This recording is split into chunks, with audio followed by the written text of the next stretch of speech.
Hey everyone, Joe here from ActionX. Welcome to What's New Tube, or welcome back if this is you're continuing our Rookie Season 7 episode review journey into now to the Rookie Season 8 predictions video. Like, again, I'm going to keep saying this for as long as the Rookie's still going to be on the air.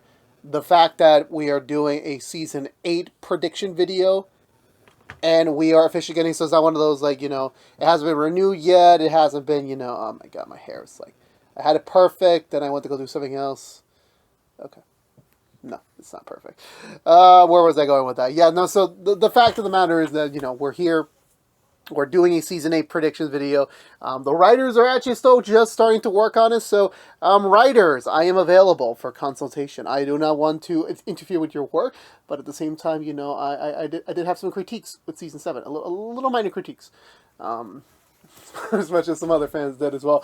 So I am my door is open. My door is open this summer to, like, if you need like any consultation before you guys start shooting in July, I'm ready for you. I'm all ready for you. But no, so yeah, so just before I go any further, I will obviously be spoiling the entirety of Season 7 as we will be touching upon certain things that happened during the season. So for whatever reason you haven't yet catch up the Rookie Season 7, which is now fully available on Hulu for your viewing pleasure, you can go do so then. Otherwise, please don't watch this video because, again, I'm spoiling everything from Season 7 about our characters, about the story, what we did get to see, what I hope to see now next season, So, again, you haven't seen Season 7, go watch it. It's 18 episodes. Well worth the binge. A little spoiler for next week's Season 7 spoiler-free review. So, yeah. So, with that being said, to get down to it, yeah, so we got Season 8. I talked about this in one of the episode reviews. Release date, we are coming back in 2026, mid-season, to replicate the same strategy they did this season with holding Rookie and its fellow pairing Will Trent until mid-season, which usually is going to be in January. Look, people will complain because, again, we were so comfortable with, like, having a whole 10 months of Rookie. I mean, to be honest with you, the quantity isn't much of a difference. Now, of course, people are going to say, like, oh, but they used to do 22 episodes. Now we're just going to have 18. Like, we lost 4 episodes. I totally understand. I really do. For me, is it really worth, like, having 10 months of the Rookie, but having those abnormal breaks, which every television schedule has to deal with? Or do we just go with it, wait a few extra months, start the brand new year off fresh, and get 5 consecutive months of Rookie content? I'm gonna pick the latter. I'm just being honest with you, with just on how the nature is with this television's this current ecosystem we live in. I would rather have everything in a much more consistent, palatable kind. Pseudo binging, where, like, we're kind of getting a new episode every week, and that's it. We're not doing this, whole, like, half season, half breaks. Well, we're not doing that anymore. Like, those times have kind of come and gone. So I have no real complaints with the Rookie stuff, and also it gives me more time to go do other things during the rest of the year. But other than that, no, I'm just very, I'm excited for there to be a Season 8 premiere date, and that January. I don't want to think about January right now. I really, really don't.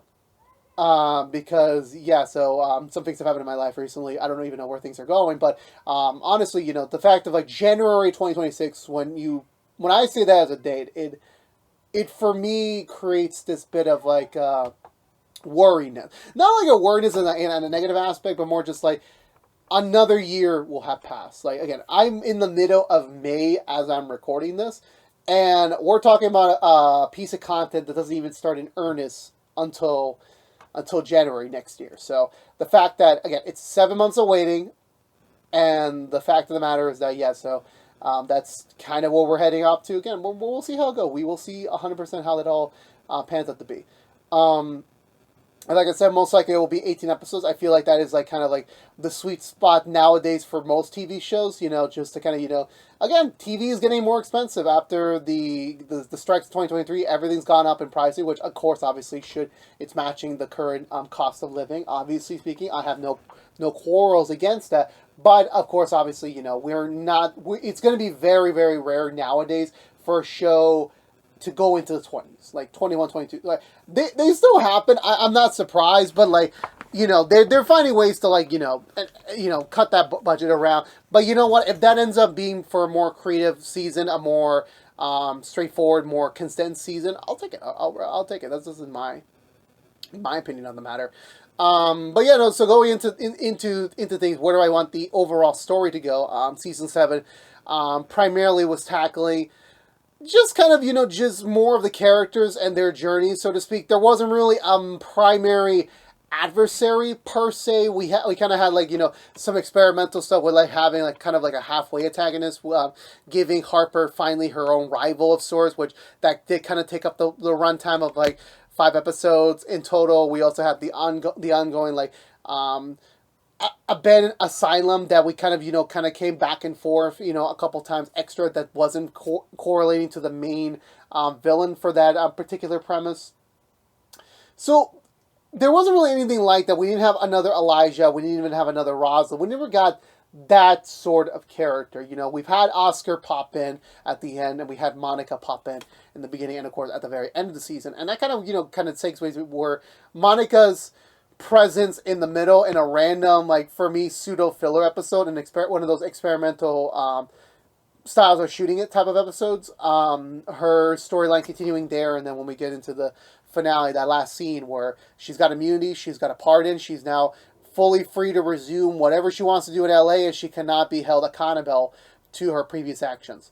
So that creates a bit of a scariness, to like pivot Monica to be that big bad for season 8. Now, she's always been a very interesting brass. Obviously, we've seen her for like now almost the entire length of the show, so we kind of seen her evolution to this very dangerous, powerful position where, like, in a way, she beat all aspects of law enforcement. She beat the government, and now she's kind of now ready to really kind of weigh in what her next plan is. Is she going to form her own criminal empire? Is she going to go back into lawyering? Is she going to kind of, resume being that very powerful, shady figure in the background? I really don't know, to be honest with you. I don't know.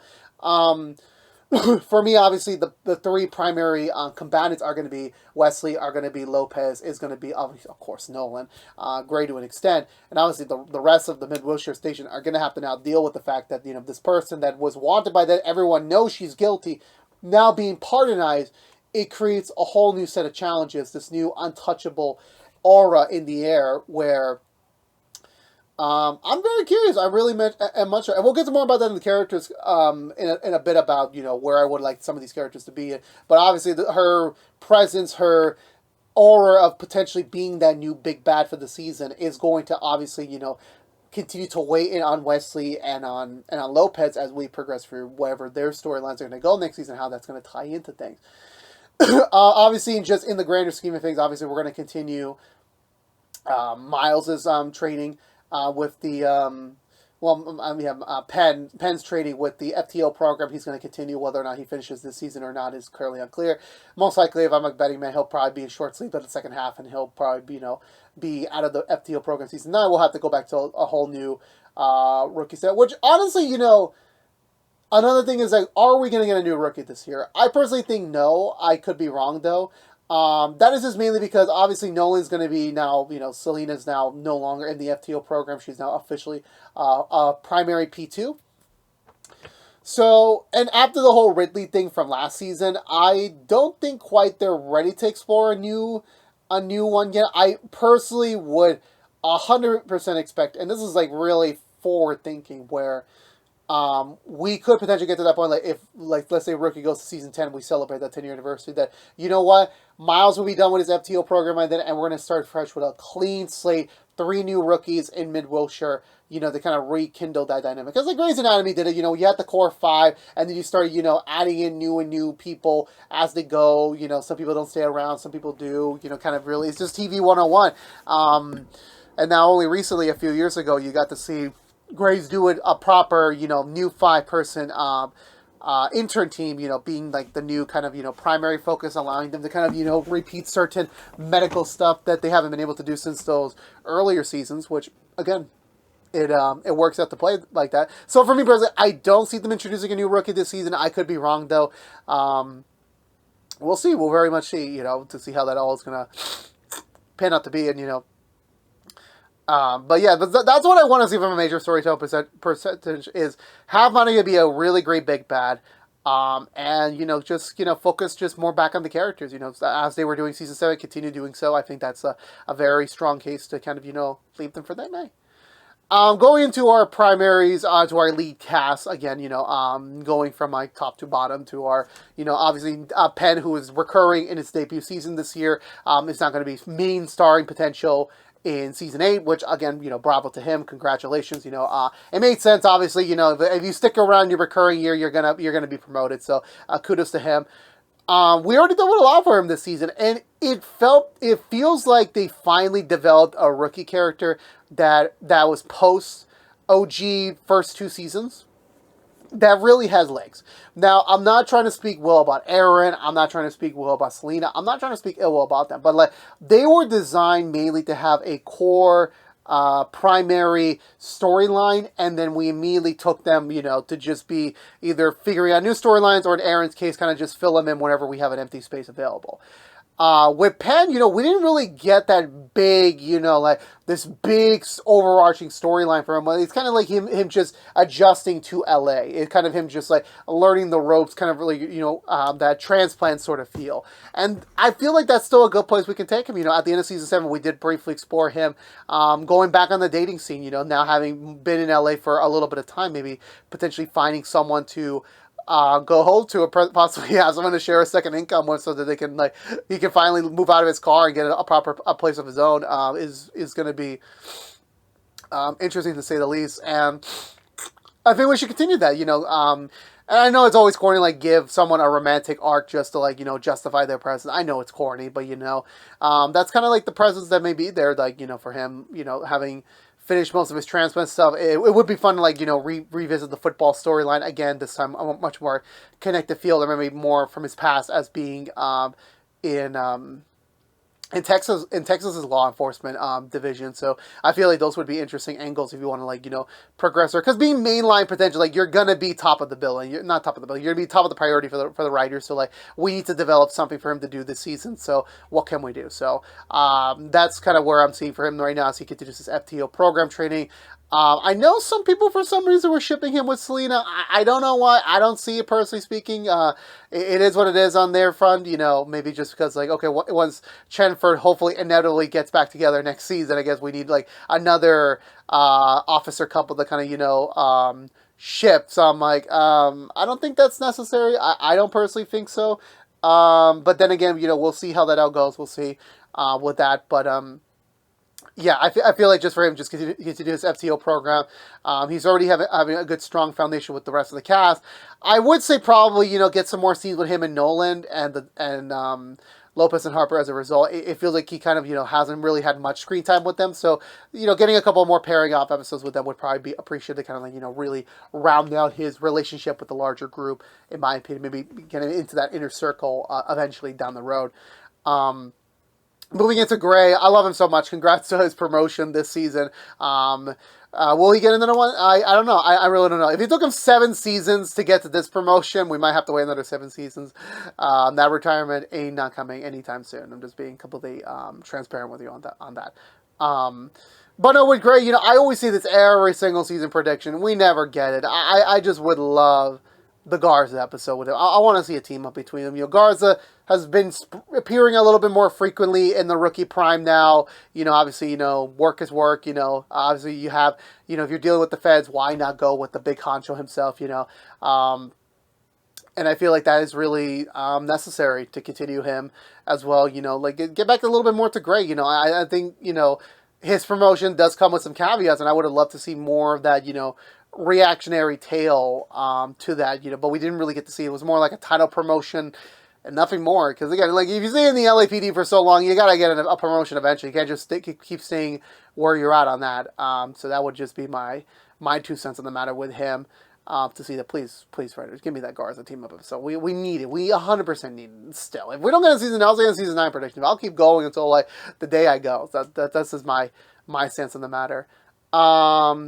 From there, we get back over to Selena, where this season, again, her being now out of the FTO program, being P2, morally her relationship with the Nolans have kind of, reached its, a stable footing. We don't no longer have to really get them paired up all the time. Now, her really pairing up with Chen, with their roommate aspect that we were introduced at the very end of season 6.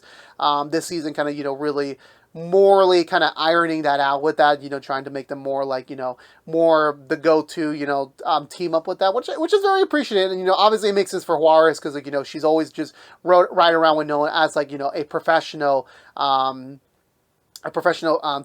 FTO, participant, adjacent. And so for her to, like, to form relationships outside of him, I think was very much noted and was very much needed. And I think, it works out as a result of that. And I believe for season, and also at the end of season 7, she got a boyfriend with the musician that always annoys her, who made Cop Cuties from season 5. So she's in a pretty good place. She really much is. I do hope they keep her going, in her storylines. I do. I don't know what exactly I could even think of about it. I always say every season a character or so gets shafted just because the larger scale of the season doesn't really quite fit in. I do think this season was a bit equal on everyone. I think everyone got a little bit of fair footing this year, per se, at some point, which was really respectful. So I do trust whatever the writers have up next for her sleeve as she continues her P2 career. We don't really get much of a vibe of like what she wants to do next beyond P2, whether she wants to be a detective, sergeant, we don't know what's next for her. And, that's kind of an interesting position to be in when you have a mainstay that kind of hasn't really like identified themselves as like part of a beyond the P2 spectrum. So that could be something we could be a little bit more interesting to take a look at when we do come back next time around. Going into, let's pick out Harper. She had a lot to do this season already. Dealing with her first real rival, in terms of like her own, like similar to Lopez having Elijah. Now her having I forget his name. I would forget the creepy guy who was the mass murderer. For her, that was something personal. That was something that eventually got under her skin. She has a connection to. And also at the same time, her like dealing with her first real on the rocks moment with James, her husband, and, still having to deal with that. So I believe, Glassman, I forgot his name, I remember his Glassman, now that the Glassman stuff's kind of mostly taken care of, I think her going back into James and like really continuing their, working on their kinks, obviously, as we said before, when they they introduced each other in season 3, and then season 4 kind of, had them dating, and then even to the marriage pretty quickly, because she was pregnant, it creates a little bit of cracks when, like, you rush into a marriage just because you want to keep things traditional if you have a child on the way. It kind of creates, this little rift, especially with, James being very critical of policing and Harper being on the force, has created a lot of issues and discrepancies between them in the past, but that this season really kind of, tested the waters about that they're still going. They still got a lot of more things to talk about. We kind of took a pause on that in the middle of the season, so hopefully season 8 we get to come back and really kind of deal with that again, see where things can, head into that direction. And especially with her, like, commanding this whole police reform initiative, within Bushire for the time being. It is something that I hope to see that gets more brought up as we continue on this road, as we continue for the next few seasons of sorts, especially with her and James. So, and also it's been a while since we've seen her other daughter. I mean, what's up with that? I know the timeline's been very screwy, so obviously her age might not match where she's supposed to be in the timeline. Then again, the whole timeline for the rookie is very messed up right now. I think the season just, added more fuel to the fire on that one, just to be honest with you. I'm going to say this conjointly, even though these are two separate characters, but just because, like I said before, on the top with Monica, Lopez and Wesley. We did get something in the beginning of the season with them, pertaining to Wesley believing that Lopez might have been, like, participating in very light cheating with a fellow detective, and then that kind of already being figured out later on. After that, they kind of, been more mitigated to, like, the norm couple for the season, kind of, just, not having much of an issue, per se, than that. And, now that Monica's back in town, definitely them, are going to have a much bigger adversary again, like another Elijah to kind of team up with and figure out what is her plan? What is her motive? What is she really going to do? That this could stir a trouble. Monica could definitely take it personal. She could definitely try to destroy their marriage. And these two are very smart individuals, but setting up Wesley's bit of insecurities this season, I think, gives it a bit more credence to the fact that there might be something down the road that it could be teasing a larger thing. Who really know? I really don't know, to be honest with you, about that point. But that this could be potentially another comeback season. Because for me personally, I think after their little moment in like the beginning episodes, I don't think we got a lot of Lopez and Wesley focused stuff. It was more like that being tasked off to do something else, deal with the larger picture. And I just remember this now. Wesley's DA, his boss, is dropping out of the race. There's an opening, so Wesley could do a DA run at the same time dealing with Monica. That could create more exposure for more opportunity between them. More conflict between. So we're gonna see how that all really plays out. We'll see, but at least in that notion, like it's a very tricky slope to play with. Again, because we've already been through this with Elijah, so there is going to be something a little bit differently with this one. Like I really do hope that it's more Wesley taking on Monica with the existence of the LAPD. That's kind of where I'm hoping with that storyline to take it with us next. Obviously, Chenford. We got to talk about Chenford. Look, I said this back in season 6, that trust the writers. Trust them. They know what they're doing. Was it a little annoying for me throughout season 7 to kind of deal with this whole like lack of communication between them? 100% yes. But, however, it was necessary for good storytelling and just kind of like, don't just give in to what the fans want. Of course, fans want Chenford. Of course, we're going to get them back. It's 100% going to happen. Was it going to happen this season? I didn't really have any marks on that. I really didn't. I really, really do. I've had fans every year saying that, they're going to do a Chenford reunion, then they're going to do a engagement, they're going to do, man, we're going to get a whole Chenford way. Like, if we do get a wedding on the rookie, I will eat my shoe. Okay, not really. I won't. But I will eat my words on that. The fact of that matter. Where it doesn't seem like they're in a rush. They really are not. Chen is taking a lot of L's the last couple seasons, and with her career. Despite the Chenford victories, I know that was what more people cared about. She has her own career to think about. She can't just be the girlfriend to Sergeant Bradford while he moves up the rank. It's not fair. She's got her own ambitions. Remember, she basically gave up her entire biological parents to focus on being an officer, to be in the LAPD, and to really rise above the rank. Now that she's now officially a sergeant, that's going to create more opportunities for her. But of course, obviously dealing with the night shift is going to be a very tricky battle, especially with Bradford working the day shift and them still having to really need to seriously hash out their current situation. It's clear as that, they both still have romantic feelings for each other. She still wants to bang him, every single angle of, a connection between someone in the Beyond Friends sphere. But this is the season. This is the season they get back together, and that's all I get. That's all you're gonna get. I don't expect proposal. Obviously, Bradford dropped the tease of like, we should move in together to really give this relationship a try. And I'm like, look, I'm all for that. I really, really am. But, okay, if season 8 ends with Bradford proposing to Chen, I will legitimately slap myself. Someone please recomment that. And then, if when we're in 2026 and we're talking about it and it's not there, then we'll take it from there. But, that's what's next for them. There really is, the domestication aspect of it, to kind of, really pick things back up from there. And to see where that goes. And also, her having to salvage her relationship more tomorrow. We haven't really seen those two really back on screen, back to full energy, since before the whole Ridley stuff happened. So definitely that's still something we need to kind of, reverse back around to.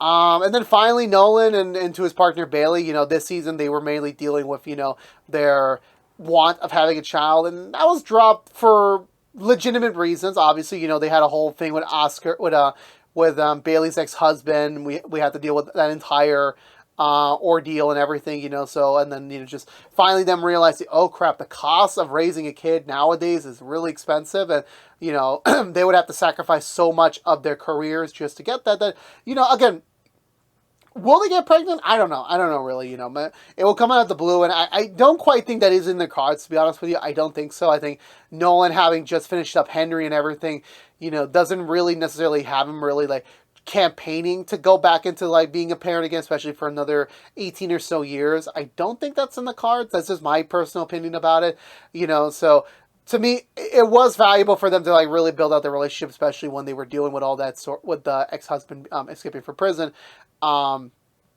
And then on the back end, dealing with the repercussions of Bailey's actions, teaming up with a hitman to get him eliminated. Like, it created so many different issues for them in that first half. By the time we hit to the second half, they kind of were back to being like the the couple everyone wants to be with. So for season 8, I don't know. I really don't know. You know, Nolan has kind of hit his parts, currently speaking, same with Bailey. So he's just kind of continuing his traditional main poster face role for the season, you know, trying to still be that, you know, I guess the wisest of them all to a way, you know, I guess that's what he's going to keep going. Like, I'll be honest, I really can't anticipate, you know, obviously he's going to still go after Oscar, which I'm like, yeah, that's going to be, you know, his journey's going to continue, also assisting in the fight against Monica. So we still have more to comfort with him on the combatant front. What is he really going to do? But like, in terms of development, I don't know. I really don't know. You know, again, he's already achieved what he's wanted to be a TO, and you know, he's already achieved everything else. So I'm like, you know, obviously the whole detective tease at the end of season 7 was like, yeah, that's something he could still go into, but like, you know, we'll see. We'll see how that all goes. We'll see, to be honest with you about that. And just on the stuff I want, you know, obviously I want another documentary episode. Those are always the best of the season. Always, you know, very fun to, like, you know, have one of those, kind of see the characters in a bit of a different, you know, thematic environment. I need a proper Feds crossover. We need to see Simone back. It's been too long. There's no goddamn way you're expecting Nolan to not mention Simone at some point during these recent seasons. There's no way. There really isn't. You know, obviously we've had Garza. We had damn, I forgot the other pair of, you know, damn, I already forgot their names. But we already got half of the Feds cast back into Rookie Prime. So we need those other guys back. We need them to. I would rather just get a proper Feds crossover episode. I'd rather get that. I would, like, kind of feel like another Feds episode again. That's just my personal preference on that. You know, I'll stand by it to the ends of the earth on that. That's kind of really the primary thing I want. And also, yeah, that Garza and Gray team up episode. That's 100%. Those two need to be on the bandwagon at some point during the next season. And then from there, you know, like, I would like to see some returning characters again. You know, Aaron was always cool to see. Alan Tudyk's character, you know, I just love to see, you know, we're at the point in the show where, like, we're starting to really have, like, those old characters from the past. We're due for that. And I think, you know, this season, seeing Henry's now ex-fiance back in a new type of role, I think was interesting, and could be an example of, like, okay, now we get to really bring back those OG characters. And the fact that we're at the point in the book where we can start seeing OG characters into the modern climate and kind of see how they've been up to the last few years, I think those would be just interesting points. Like, have a few episodes, you know, the whole episode with, you know, with her, you know, was very fun, very different with the documentary style thing. It could work. It really could. And there's tons of characters we have in the lore of the Rookie right now, from the first few seasons, that we could 100% bring back for more. 100%. And, yeah, from there, I can't wait to see what more we could do from there. You know, I'm just excited, obviously. I'm excited right now because I'm talking about it. Obviously, I'll forget about the Rookie because, like, there's other shows happening this summer and the fall I gotta do. There's other things on my plate, so we'll see how that all goes. We'll see. But with that being said, let me know down below what do you want to see in the 8th season of The Rookie. Let me know down below. We'd love to have a conversation with you about it, as always, as I like to do. But I believe that's going to do it for me today, everyone. So if you're unaware, this has been What's the Tube, giving my predictions on the upcoming 8th season of The Rookie. If you want to know what we're doing normally besides our Rookie related content, right now we are doing Suits LA content on Sundays after their usual new episodes on Sundays on NBC. But if you don't care about The Rookie, we still have one more piece of content for this review season, for this year, actually, which will be our season 7 review, non-spoiler edition, that will be posted live next week for everyone that will wrap up our content run.